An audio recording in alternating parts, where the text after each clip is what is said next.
In October 1864, Andrew Calman, a home missionary originally from Scotland, but at that time living in Padiham in Lancashire, responded to the call of God to come and help with John Ashworth's work among the poor in Rochdale, after reading the first volume of Mr. Ashworth's Strange Tales.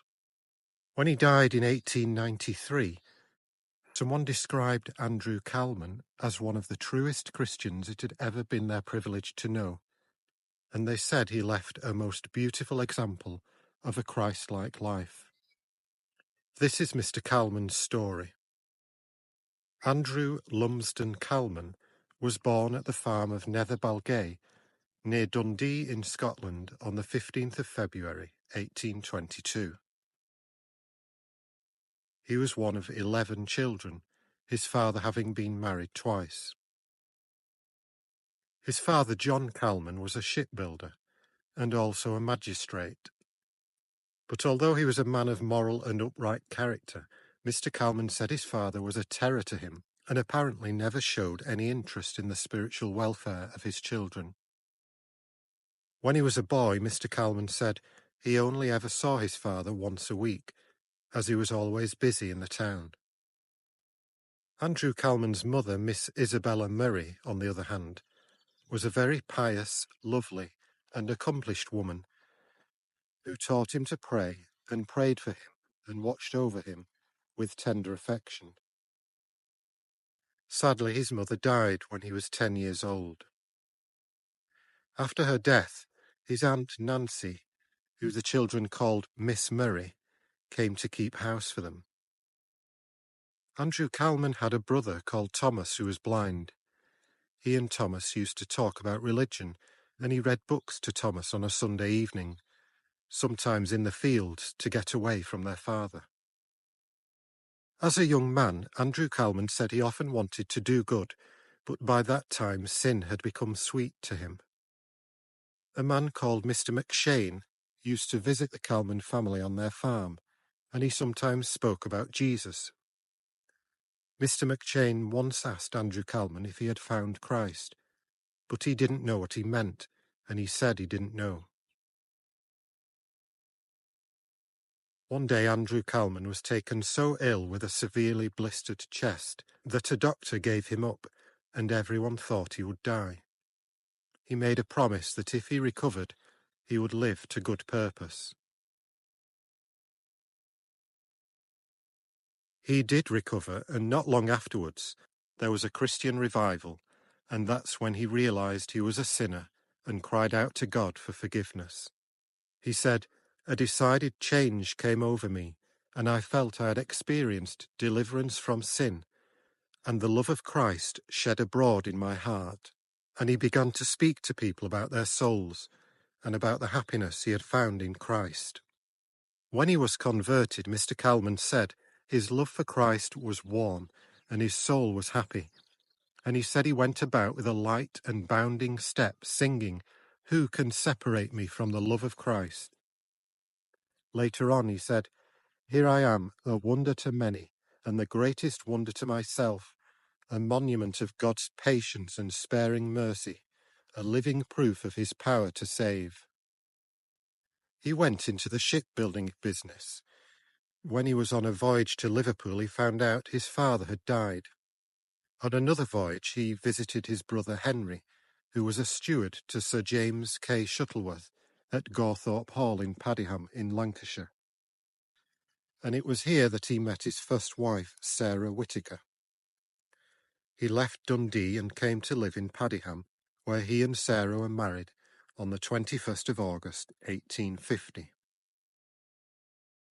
In Padiham, Mr. Calman worked in the cotton spinning industry, in partnership with his father-in-law. But after an attack of bronchitis, his soul underwent such a change that he resolved that if his life were spared again, then he would commit himself to the service of Christ. He recovered and started to visit the sick and the poor and began to throw his heart and soul into working for God. Mr. Calman and his wife Sarah had a son called Samuel and a daughter called Isabella Murray, named after Mr. Calman's mother, but sadly baby Isabella died when she was 10 months old. For 9 years Mr. Calman ministered to the congregation at St. Giles Street Wesleyan Mission in Padiham. Then, in the mid-1860s, John Ashworth's strange tales began to create a sensation and came under Mr. Calman's notice.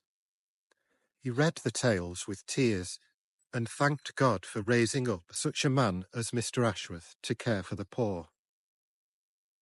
In October 1864, he felt the call of God to come and join Mr. Ashworth in the work amongst the poor of Rochdale.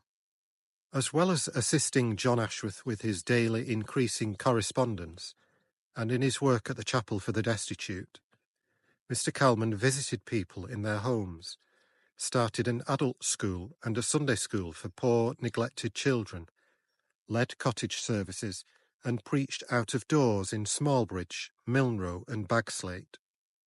In 1867, Andrew Calman came to live in Rochdale permanently, following the death of his wife Sarah. He wrote, on March the 25th, 1867, "My dear wife fell asleep in Jesus until the morning of the resurrection."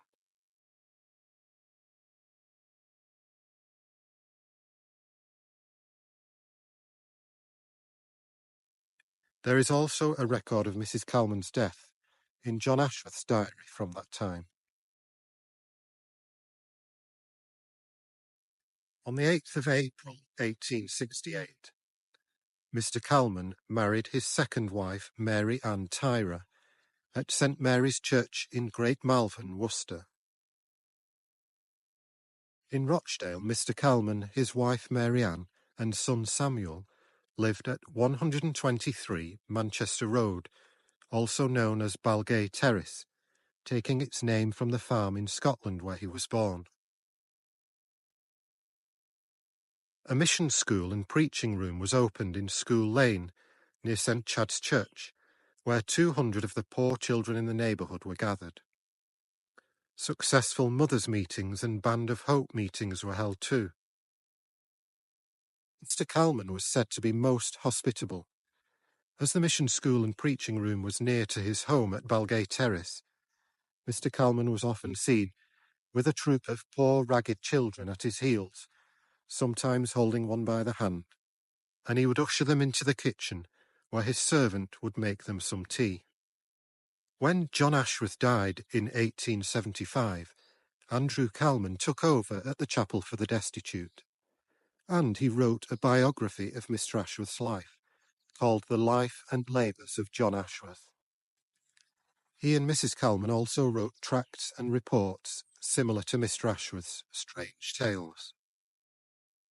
Mr. Calman's son, Samuel Calman, went to live in Australia, and he got married there, but his marriage ended in divorce. One day a gentleman came to see Mr. Calman at his home at Balgay Terrace. The man had once been a very poor boy at Mr. Calman's Sunday school in Padiham, and explained that years before, his mother had borrowed a sovereign from him.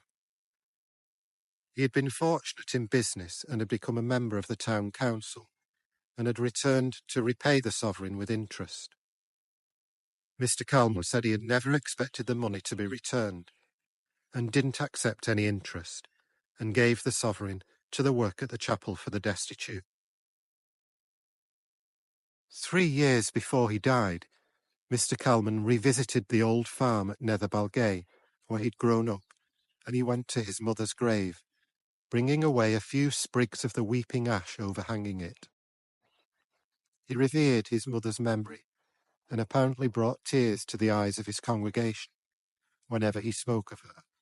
Mr. Calman had a faithful dog called Frau, who accompanied him on country walks. Andrew Calman died on the 1st of January 1893. He left instructions for his funeral to be inexpensive and simple, with no eulogy.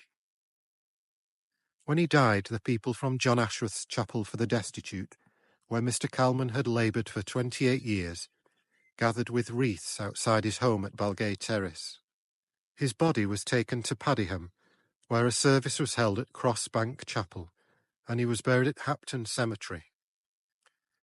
The inscription on the tombstone says, Andrew Lumsden Calman, born 15th of February, 1822, at the farm of Netherbalgay near Dundee, and died 1st of January 1893 at Rochdale. He lived for the poor and outcast. A year after Mr. Calman's death, his son Samuel was convicted for embezzlement. He died in Australia in 1911, following an overdose of chlorodyne. Mr. Calman's widow Mary Ann left Rochdale following her husband's death and went to live with relatives. She died in 1912 at the age of 84.